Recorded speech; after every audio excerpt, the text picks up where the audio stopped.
Hey, look, check this out, man. Look, today is Friday for the bosses, and this here is Man Time Monday. We on Man Time Monday, man. I got my good brother Shabazz, aka King Kam. I got my good brother Ray Don't Play, you know what I'm saying, aka Silky Floyd. You did what I'm saying. And we just gonna have us a good Man Time Monday, Friday for the bosses type of conversation. You did what I'm saying. But first, I want y'all to introduce yourself. Cam, tell them where you from, and give us a description. Oh yeah, absolutely, man. First of all, you know what I'm saying? I just want to thank the Quarter Ticket Canyon Man Time Monday family for inviting me on the platform, man, to just have a conversation with these good brothers. So I appreciate it, man. So I'm coming to the family by way of ATL, Atlanta, Georgia, you know what I'm saying? Stand up. We in the building, man. Line in the building. Yeah, man. We just locked in, man. We are, taking our platform over, shifting the culture, man, and what I do with influencing our people, man, in a positive direction. So we on discuss hip hop, man, and we do a lot of work in the community, just trying to change the narrative and shift the culture in a positive direction and uplift our people, as well as get that trucking bag, you know what I'm saying? So that's what we tapped in on, man, and I appreciate the opportunity to come chop it up. Absolutely. And speaking on shifting the culture, make sure y'all go check out that podcast and make sure y'all go check out that Big Snow interview I did with King Kam on Shifting the Culture podcast. It was an honor and a pleasure, and we flamed that junk, man, for sure, for sure. My man Silky Ray, aka Ray Don't Play, talk to me. Man, this is Ray, man, from Ray Don't Play, here by Quarter Ticket Club. Y'all know what it is. It's the mob, man. We here on Friday for the bosses, but we doing a Man Time Monday, man. What's really needed is Mental Health Month. So we're going to dive into that, and we're going to just get into it, man. And my brother came on out to kick it with us, man, down the compound. We hope that one day you can make it down here. For sure, for sure, for sure. All right, so since this the Man Time Monday edition of Friday for the Boss, I want to start off by first. My first question is, and I'm gonna swing it at you, Cam. When you hear somebody say they on Man Time, or when you hear Man Time, what do Man Time mean to you? Man time to me automatically takes my mind towards characters and principles.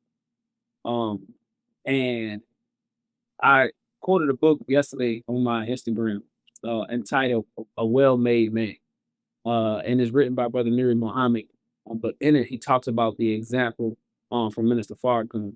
And one of the things that the minister said is that, leading by example is important. It's one thing to talk, but it's a difference between leading by example. Nothing says more than an example. So when I hear Man Time Monday or standing on Man Time, I think about characters, principles, leading by example, and really handling the business that you're supposed to as a man. And I believe those characters, principles, and examples are set by those who influence you and those who are around you in your circle. Because sometimes we don't have a positive, male figure that may be in the house. We might not have a father figure or even an uncle or a grandfather for whatever the circumstances may be. But we link with other people through life and through certain circumstances and situations that allow us to get around those type of individuals. And even if we don't have those principles and that character and that example, when we meet them, we end up developing them through time spent around them and through influence that allow us to grow and to be a mature man. That was official. That was official, like a referee whistle. Ray, what Man Time mean to you, and then segue it into what's a man to you? When I hit a man, when they say man time, really it don't mean nothing to me because it's a banal platitude, something that just sounds sweet at the time. A lot of our culture, we use that to sound sweet. But really what it means to me is like the brother said, is the way you act. It's really how you act. Because you ain't gonna have to say it if your character and how you carrying yourself on the act. And what's the other part you said? So what's the definition of a man? Oh, a definition of a man is integrity, um, how the way you carry yourself, his self-awareness, and most definitely how how cautious he is in his mind, because you can't do nothing if your mind ain't right. And just being a stand-up guy all the way around, whether money involved or money not involved, you know what I'm saying? Whether you wrong or you right. Just knowing how to just be a human to another human. And that's what a man is to me. All right, I like that. I like that. So what's your definition of a man? My definition of a man is mirroring what Slim said. You know, it's about not what you say, but about what you do. So, character, principle, integrity, your word. Word is bond, bond is life. And we should do everything in our power to make our word bond. You know what I'm saying? And that's, as a man, something that we should do. Because we in the streets, we talk about, our face being good, you know what I'm saying, and street cred. Well, that derives from your work and you actually doing what you say you're gonna do, whether it's positive or negative, but you following through, right? So, those are the things I think about, and I apply to what a definition of a man is. And the biggest thing is taking care of your responsibility. Because there's a lot of guys that may have some of the things we just talked about, may have some character, may, stand on their word, but they falling through on the things that really matter in life.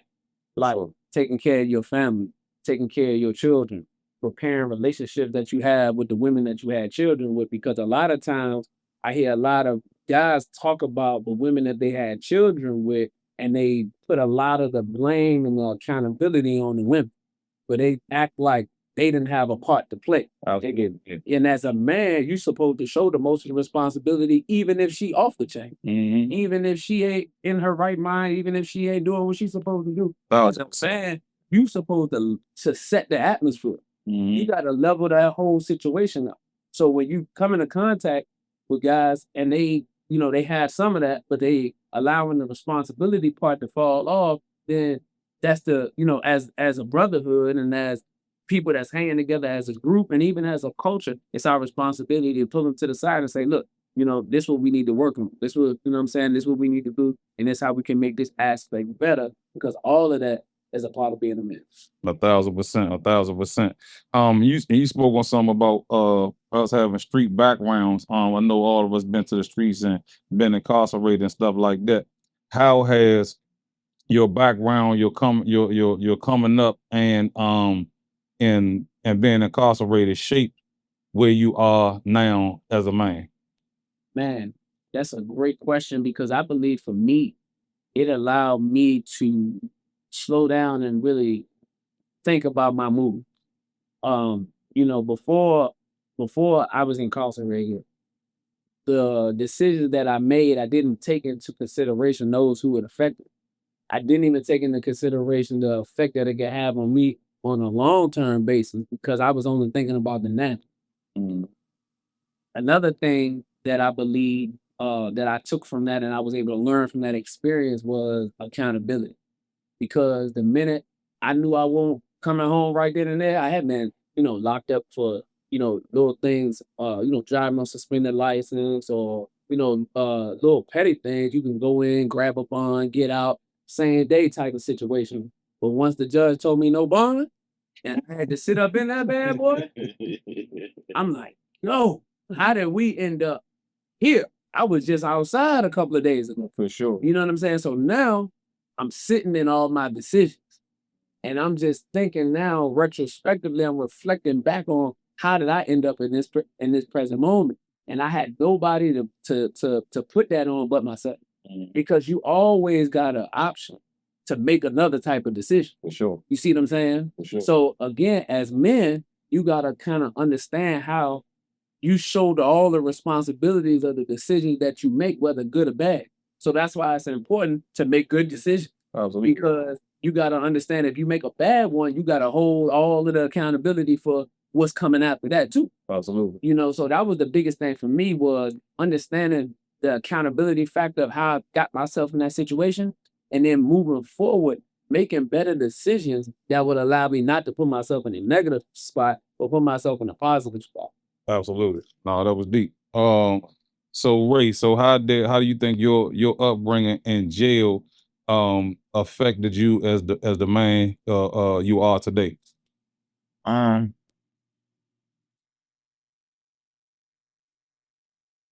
Man, jail really it saved my life. It changed my life. It gave me time to sit back and really figure out who I was. Um, I don't think my parents ever emphasized on teaching me who I was or what a man would be. I think that, and that probably go on in a lot of households in America.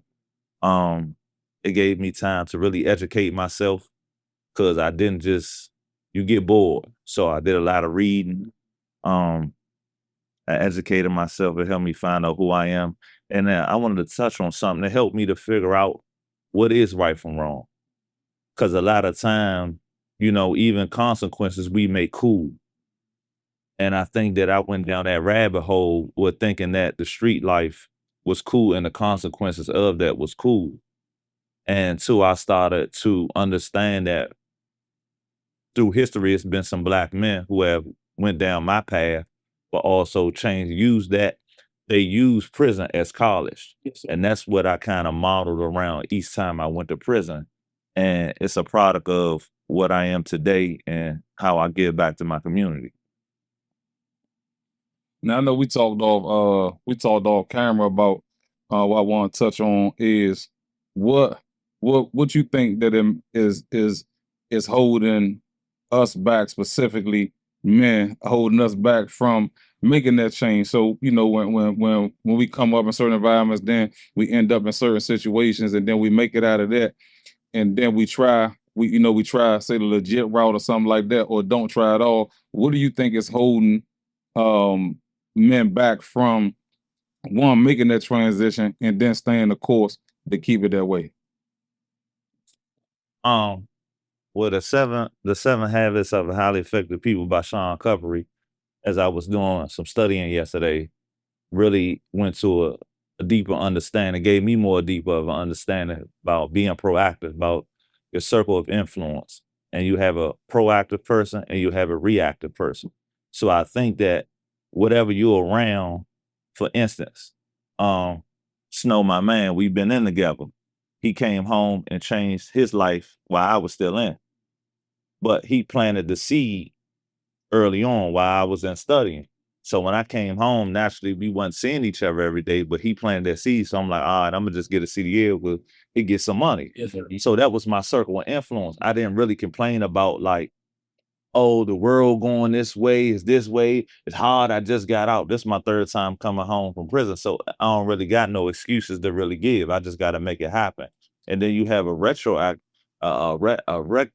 reactive person, a reactive person who complains about everything.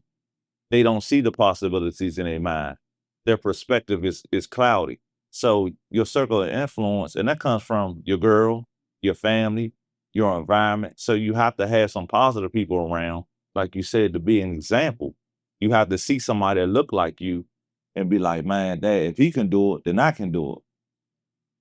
For sure, for sure. Y'all heard that Snow planted the seed, Slim. Don't let that go over your head. You feel? So Cam, what do you think that is holding people back from making that transition from from the streets or from incarceration or from illegal activities to catching that, then going a different route? Come on. That question is really a layered question because it's so many different things that actually go into why a person may make that particular decision to try to go the right way, but then end up going back the wrong way because you got environmental influences, right? You have your circle of influence that we just talked about that may be influencing you in a certain direction. You have the the self-sabotaging thoughts in your mind that keep you from being able to make a proper decision, or keeping your perspective from being clouded, right? So it's really nuanced, and it goes back to what I was saying earlier about the example. Now, Slim mentioned that you planted the seed before he came out. Mm-hmm. So that example that you set when you got out made it possible. It made the seed a reality. Mm-hmm. So in John 1:1, it says, in the beginning was the word. Mm-hmm. And then the word was with God. And then the word was God. Mm-hmm. But then down in John 14, verse 14, it says the word became flesh. Mm-hmm. So it manifested itself into the reality. Mm-hmm. And that's exactly what took place in this situation. The word that you dropped in his mind about CDL and getting in the trucking and getting money was a seed or a word that manifested itself. It germinated in his mind. And then when you got out and started doing what you was doing, it shot up. Mm-hmm. When he got out, and then he was able to then see that it was a reality, and it became a reality in his life. You see what I'm saying? Mm-hmm. So that in and of itself, that example is one of the things, because more often than not, we influenced by the other example. For sure. You know what I'm saying? Whether we looking at, Rayful Edmonds, or we looking at Frank Lucas, or we looking at Nicky Barnes, or Ricky Ross. Mm-hmm. Them is a lot of the examples that we saw. Mm-hmm. So we want to get money like them, because that's what we saw was success. You see what I'm saying? They had the women, they had the cars, they had the houses. You know what I'm saying? They was able to take care of their families. So we wanted to replicate the same thing, but there's nobody out in front with the same level of influence where they talking about dump truck, Mm-hmm. or they talking about getting a trade and some other skill that can make you money, or even going to school and getting a degree to get a bag, because lawyers out here get a bag. For You sure. see what I'm saying? For And sure. they're able to take care of their family. Don't we know that? We paid them the bag. Yeah, exactly. And that's what I'm saying. And then we sit around here and we know that's the first person you gotta holler at. You know what I'm saying? If you're gonna be in the streets anyway, Right. you Right. gotta have him. So understanding that, but that's not the dominating influence over a lot of young Black men. Mm-hmm. So now we gravitate to something else. So in that gravitation, and one of the biggest things that's a problem in keeping a lot of young Black men is because they don't see that representation on the influence. Because now you get rid of the drug dealers, and now it's athletes and rappers. Mm-hmm. You see what I'm saying? So now all they want to do is be athletes and rappers. Right. And it's nothing wrong with encouraging your children to be athletes, but everybody ain't making it to the NBA. Mm-hmm. Everybody ain't making it to the NFL. It's a small pool of the most talented that actually make it and actually able to do that. So I think it's a balance, and we should try in our everything in our power to allow our children and allow the young people that's around us to see as much as possible. Like, yeah, we're gonna do the AAU thing. We're gonna do, you know what I'm saying, the football thing, the Pop Warner thing. But we also gonna go and we're gonna go to a lawyers conference, we're gonna go to a doctor's conference, we're gonna let you see some successful plumbers and some successful dump truckers and some successful, you know what I'm saying, people that's in trade, successful barbers. That way you can be able to see that that this world is full of successful Black men. Mm-hmm. It's full of successful Black people. And you got options. Mm-hmm. It's not just one particular route. Because a lot of the time, I'm gonna close on this, if they don't make it in sports, then they feel like they failed.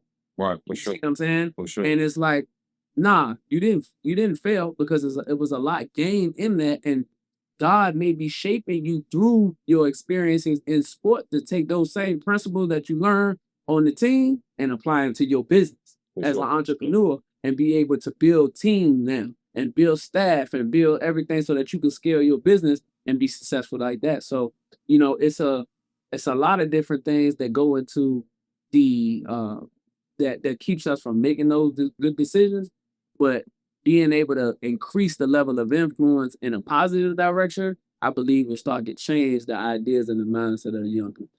That was me. No, I appreciate that. I appreciate that. And shout out to my mother and everybody in my family, because they ain't never pushed that be a ball player and or none of that sports stuff on me. Probably they knew I wasn't no good at it, but they let me do me, and I knew I wasn't with it anyway. I just knew I was gonna give me some money. You feel what I'm saying? But you had touched on while you were saying that, you were saying something about some scriptures and this and the planting the seed and all that.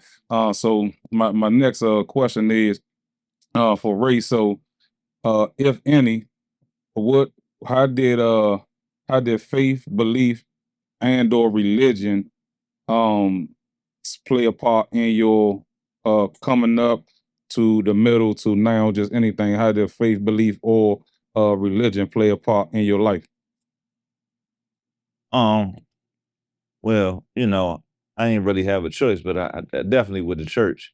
Um, if not every Sunday, at least 2 times out the month. But where it really kicked in is that when I was in prison.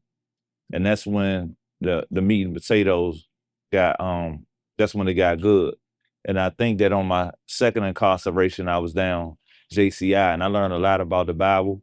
Um, I learned, how to read the Bible, how to study the Bible, which they really don't talk about when I was going to church when I was younger.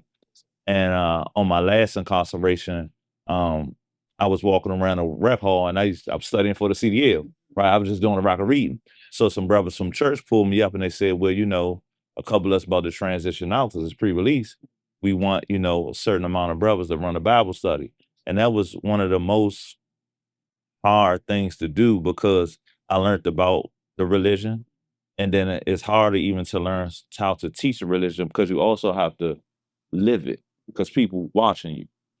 And I was just humbled that somebody came to me and asked me to do that. So that must mean that my character and how I was going about my day to day, they wanted to put me in that position. But it definitely helped me to have faith. Because when you change, you got to have faith. Because it's something that you can't see. Right. So when I was doing all this, getting the CDL and, working with the community now, I wouldn't have seen this 7 years ago, 6 years ago when I was home. I just was like, I'm gonna give me a CDL, I'm gonna give me some money, and I ain't going back to the streets. That's all I knew. But like you said, the journey will help you develop some things. And when we started the school, Maryland CDL, and I was training, that's when I learned the power that I have. Cause Say it again, cuz. that's when I learned the power that I have. And my man put me, and we were just doing it because I was going to get a Class A because they was talking about me. And when I got assigned that position, I started to see how people looked at me in trucking like, you really, because they want to change. They in pre-contemplation. Yeah. They want to change, but it's like, is it really money? Is it really can happen? But I'm like, nah, I work for my man. So they like, hold on, y'all, that's your man y'all was in? So the faith part came in. We got faith in each other. But one, we got faith in God because we've been through it. So we like, nah, we can't do that, son. We can't do that no more. So I think that if we wasn't in and had that relationship with God, because that's who got us through it. I tell people that all the time. God got me through it. It wasn't me by myself. You know what I'm saying? He got me through them hard times. He got me to really look at myself in the mirror, wash myself off, and tell me, look, you got another chance, make it count. And this time, I know I'm making it count. I'm changing lives. And I try to be the faith. I try to be the faith that they need to see. Wow. No, that was official. Now, I wanted to. I like that topic, and I wanted to bring that to the viewers is so that they can see that a relationship with God and whatever religious form you at, whether you Muslim, you Christian or whatever, but being of a certain type of faith or something like that is cool. I knew people that, and I know there's a lot of people out there that don't want to really tap into what they believe or what they feel on their heart or something like that because they think because other people around them not. But when you by yourself, it's only gonna be one person there. You know what I'm saying? That's whoever you call God. But so Cam, how did religion, faith, or in your relationship with God or any of that, how did that shape and mold you to the point where you at now or get you through any of the times that you was in? It gave me higher sense of purpose. It gave me structure. It gave me discipline. Um, it it forces accountability. And a lot of the times, a lot of people say, well, I'm not in no particular religion. You know what I'm saying? I got my own personal relationship with God. Nothing wrong with that.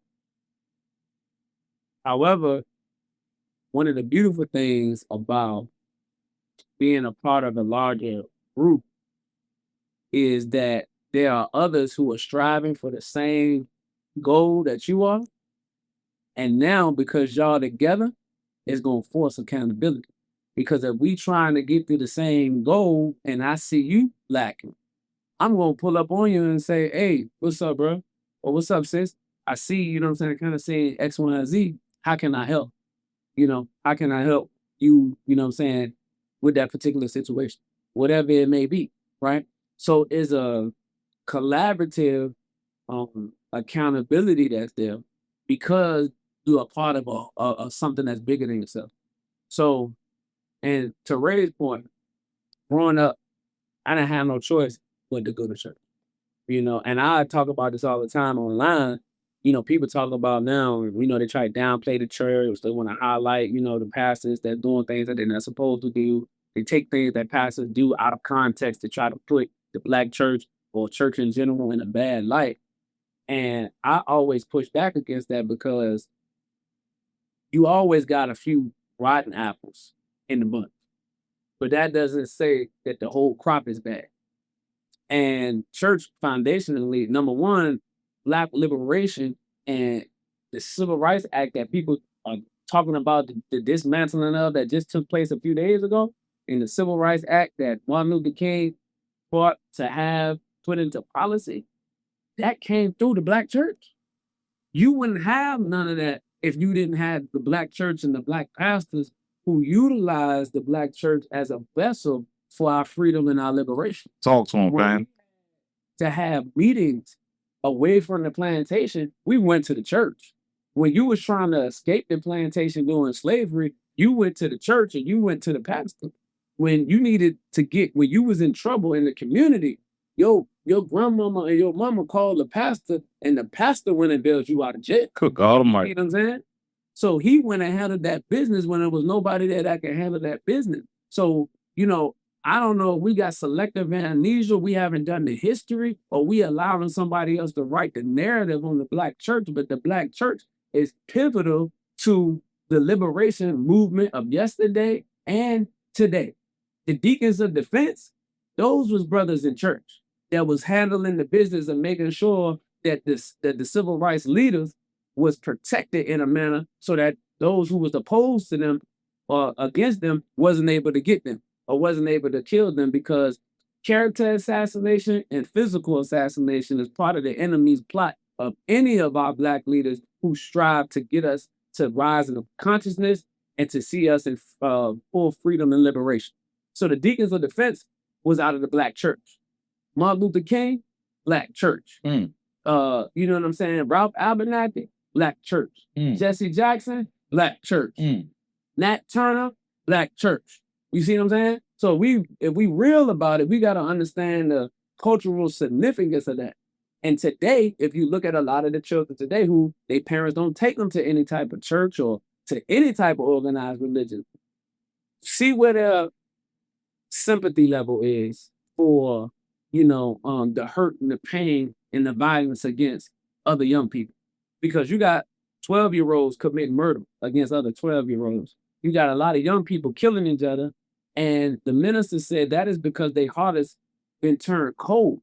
So in the scripture, when it talks about Nebuchadnezzar and his heart being transformed into the heart of a beast, he was no longer a human being. And when your heart is cold to the life of another human being, you're no longer that. You are now on the lower level of the beast of the field, and your heart has turned cold. And that's what we see in a lot of young people today. And it's because they have an absence of the foundation that church or a mosque or a synagogue provides. Because when you read the scripture or listen to the pastor, he's feeding you words that allow you to see other human beings as human beings.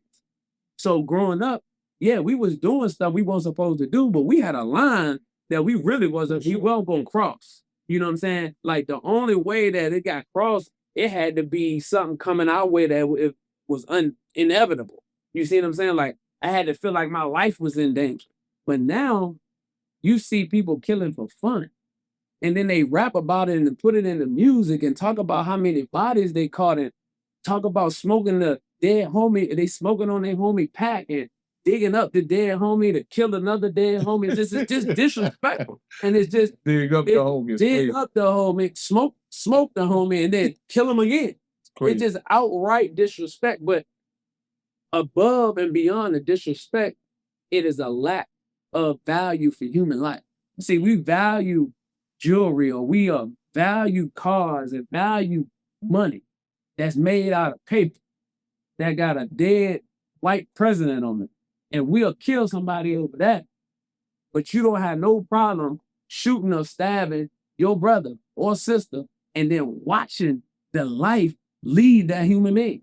And not only have you affected that particular human being, but you done affected yourself, your family, and that human being's family. So it's a triple effect, a domino effect, when you lack that empathy and that sympathy for human life. So that's what faith and religion and spirituality has done for me. It has allowed me to really sit in, rest in humility and the appreciation for human beings. So as I mentioned earlier, being able to share time and space with Ray and with you and with Will is just, amazing. Because all three of y'all are amazing human beings. You see what I'm saying? And the scripture says that the human being is the glory of God. And it's the creation that was made in his image and in his likeness. So we are the only creation that's made in the image and the likeness of God. If he came through the door right now, would we want to spin the block on God? Would we want to shoot him down? Would we want to do anything of harm to God? And if the answer is no, then that should be the same way we feel about each one of us. So when we talking about, conflict resolution and having disagreements, which is a part of the natural relationship process, we should be trying to figure out how do we smooth this thing over the best way possible so that we can all move and grow in that relationship and that we can become better men and better human beings at the end of the day. Absolutely. That was mean. That was mean. That was it. That was the one right there. I could end it right there, but we're not.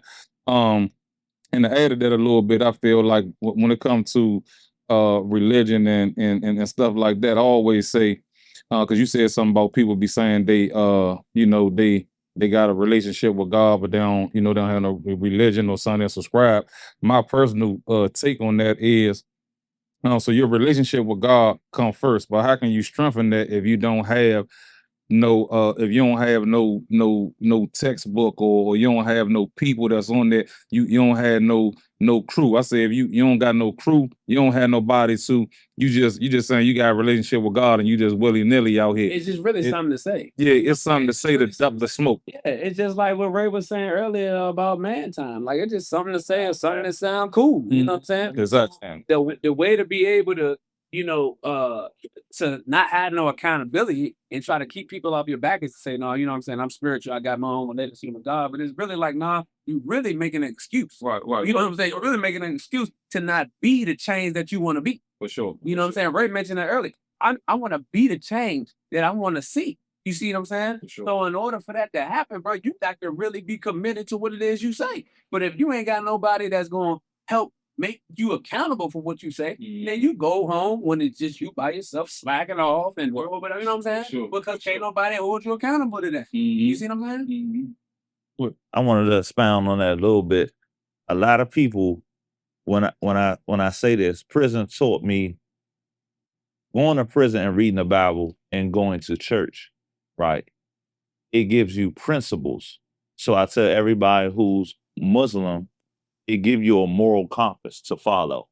That's what religion does. It gives you a moral compass to follow, a moral compass and a moral consciousness to do and what not to do. Your parents may gave you that, but they didn't break it down to certain instance.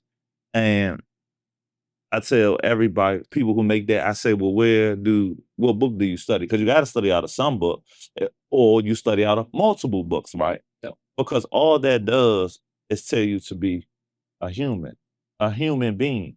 That's all that religion does, teach you to be a human being. Now, we know that in these establishments, we got some people that's misusing the gift. Yes, sir. But we know that come with life. But and with that, I tell the person, look at that and see how you could be a light within that darkness. You know what I'm saying? And I just think that people that say that, I just do my best to say, man, well, what are you doing in your acts every day? If you don't, what are you doing in your acts every day? And it go to the point that we was talking about example. See, example keep coming up because example is important. You see what I'm saying? Because people can't be what it is that they can't see. I'm gonna say that again. Mhm. People can't be what it is that they can't see. So if I can't see it, but I hear you talking it, then it's not really gonna have no effect on me. You know what I'm saying? So and our mentality in general is, man, I hear bro talking, you know what I'm saying? But I ain't see it. So I can't follow what he's saying because I don't even know if it really worked. You see what I'm saying? So the example is so important. And as men, we talk about what the YNs are doing and what the young boys is doing, and they not really, you know what I'm saying, they ain't doing this and they ain't doing that. Okay, so what you do? Because if your example is a piss poor example, bro, then why would you expect them to want to listen to anything you say? Because you're gonna talk to them and you're gonna try to teach them, but you're not being nothing that they want to be. You know what I'm saying? So the example is important. And then go back to the minister saying there's nothing more powerful than the example. Because there's nothing I can say more than what you leading by actions versus words. For sure.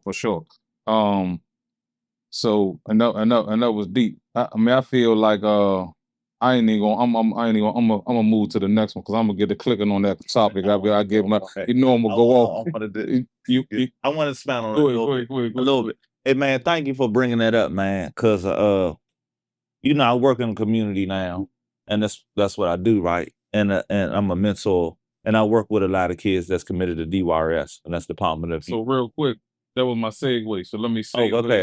All right, you my segue. Okay, nah. So not moving off of the religious part, but segueing into my question is, and it go to what you was just saying.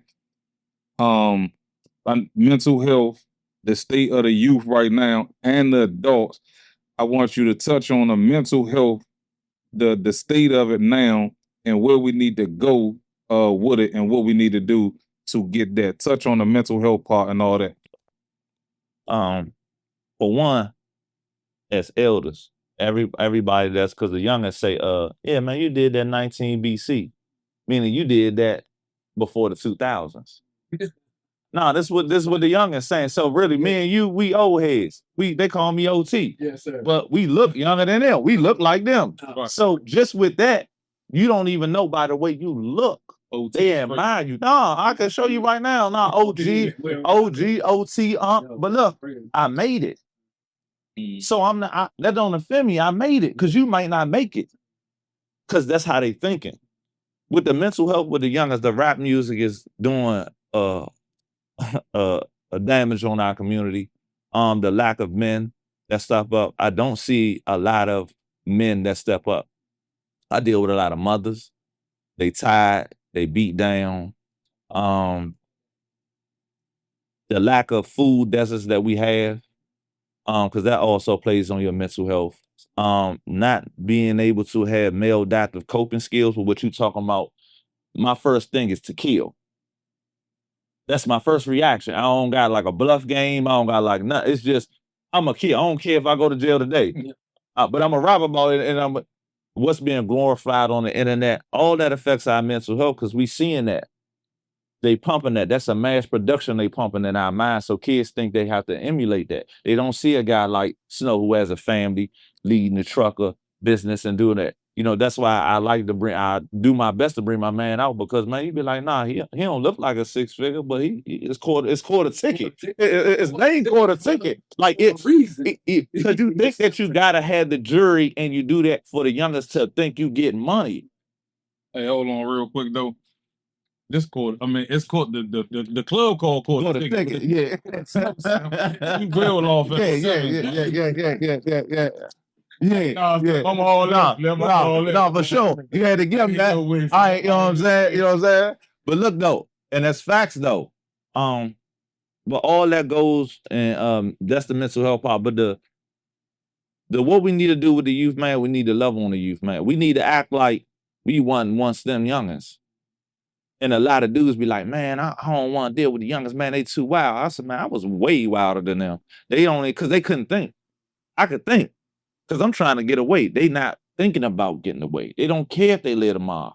I never thought to not care to live for tomorrow. I never thought that. So with that, I just ask every black man, and I'm going to look into the camera, man, if you got your nephew, and I'm talking about in your close circle, your nephew, your baby mother kids that ain't your kids, man, get them youngins, man, take them to the park, get them some ice cream, man. Just do something with them, man. Show them something different. Hug them. Tell them you love them. Tell them you proud of them. Because that ain't what we doing. We don't tell another black man we love him and be proud of him. We don't tell them that black man you need it. You need it. You need it, shorty. I'm gonna need you. I'm gonna get old. I ain't gonna be like this all my life. I may need you to go down, you know what I'm saying? I'm gonna give you this money. I may need you to go down there and, you know, get me some food, give me some good groceries. And you know what I'm saying? That's what we gotta tell him, because he not gonna always be that same little youngin. He gonna change. He gonna sprout. He gonna grow. But it's the seed you put in him. And that's what I got to say, man. Because you know, the men, we gotta step up, man. It hurt me to my heart, man. I don't see no men stepping up, but they be complaining. Everybody talking about, man, I got to get me some money. How you going to get you some money when all the white people going to be here to control the money you going to get? If we don't get nothing and we don't own nothing and we don't create nothing, we don't teach the next generation how to create. Besides being a rapper, a ball player. That's man time Monday. That's man. You see what I'm saying? Man time. Because men have to make their communities a safe and decent place to live. For sure. Ain't nobody coming to your community, man to man, whether it's an Asian man, an Indian man, or a white man, and can respect you if you don't got your community clean. Because in their communities, they handle that. Mm-hmm. So to them, it's like, why you looking for me to come into your community, into your neighborhood, and stop the violence, and to get the young people and get the women together? That's the job of the man of that community. And if we study colonialism and imperialism and Europeans conquering the darker nations, the first rule was when they went into the darker nations and on indigenous lands, when they conquered the people, the first thing they did was subdue the man. They destroyed all of that manhood of those native people, and then they took for the spoils of war the women and the children. So the man is essential to the balance of life in everywhere that he goes. So in our communities, in our neighborhoods, it's our job to make them safe and decent. So when men talk about the young and scare them, I don't even know what that means. Right. So because the scriptures say that perfect love casts out fear. Mm-hmm, sure. So if you really got love for your people, then you're not gonna be afraid of no young boys that's talking all this rah-rah to you. You see what I'm saying? Because, for example, y'all got children, y'all got ladies, wives. If anything was to come against them, you ain't thinking about nothing you was scared of that's gonna stop you from putting your life on the line to save them. Where does that come from, though? That comes from your love for them, your love for your children. The love that you have for your wife is what's going to allow you to lay your life down for them. Yeah, I ain't scared of them. I'm scared of what I'm gonna do to them. I'm scared for them. You see what I'm saying? But that's where the fear goes, because you got perfect love for that which you are looking to protect. So when we looking at our community, it's the same thing. If I got love the way I say I got love, I'm not afraid of them, because I'm not coming at them to try to harm them. See, they doing that because they think that is what keeps them away from danger. You know what I'm saying? They think because they strapped up and they talking this and doing it, that's a buffer because they don't have love. Mm-hmm. That's a buffer because they not able to communicate the frustration in trying to be a black man or a young black woman in this world. They don't know how to navigate it. They hormones is going this type of way. Their brain is going a particular type of way. Ray talked about the food deserts that have you chemically and molecularly all off balance, right? So they going through all of this in their mind, and then they got poverty to deal with. They got abuse that they dealing with from people in their family, sexual abuse, physical abuse, mental abuse. So they don't know how to deal with all this, and they come outside and they frustrated, and all you got to do is step on their shoes, and then they won't kill. You see what I'm saying? Or they see something that you may have that they don't have, and now they don't know how to go and get it, so they're gonna take yours. For sure. You see what I'm saying? So all of that, all of the violent stuff is just a buffer. It's a hard shell around the fact that they have not been loved properly. So when you go to them in love and giving them an encouraging word and pointing out to them the mistakes and the bad decisions that they make, if you are sincere in that, they can feel that. Mhm. And y'all know, because y'all work with young people, when you talk to them, Ray, and you coming from the sincere place that you coming from, and you got the experiences that you have, they can feel that in your conversation with them. No, for sure. And then they like, man, right. You see what I'm saying? And now it just take the consistency, because consistency is part of the love. Mhm. You see what I mean? Because you don't just talk to your children about something one time, or even in our discipline about children. Mhm. You say stuff to them multiple times, because out of the love you have for them, you don't want to really bring on the consequence that you have for them for not listening. For sure. So you repeatedly and constantly and consistently try to guide them in the right direction. And God is in the scripture is consistently and constantly trying to guide us in the right direction before the wrath always comes.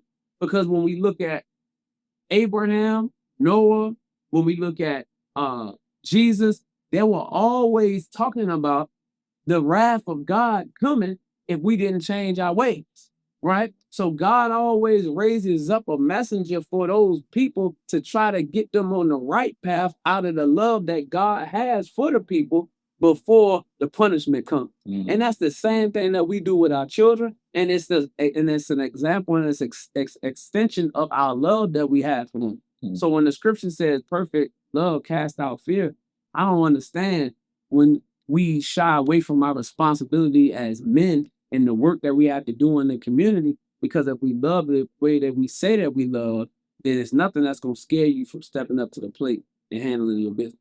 Good God Almighty. Hey, that was official. That was official. So look, this last segment, right? We can call this Daps and Hugs. Man Time Monday, Daps and Hugs, right? And that mean everything else. Not forget everything else, but it's for us right here. And it's called Be Real with Yourself. So my question is to both of y'all, and I'm gonna start with you, Ray. What can you do, and what do you need to do to be a better man right now in today's time? Right now, what do you think you need to work on? What you think will make you a better man? What you lacking in, and what you need help with, and etc. Definitely what I'm currently working on is just trying to mend all the relationships from, per se, of what they say the streets is being a real nigga. Cause in my era of being a real nigga, as they say, hurt my children, hurt the children of my mother, and it may even hurt their mothers. So I'm currently working on that, to take accountability, but also being patient. That because I changed, that don't mean that their wounds or their traumas are, non-factors. And, I may have to be more sympathetic and more patient with helping that process of that traumatic event happen, because it definitely was a traumatic event. And personally,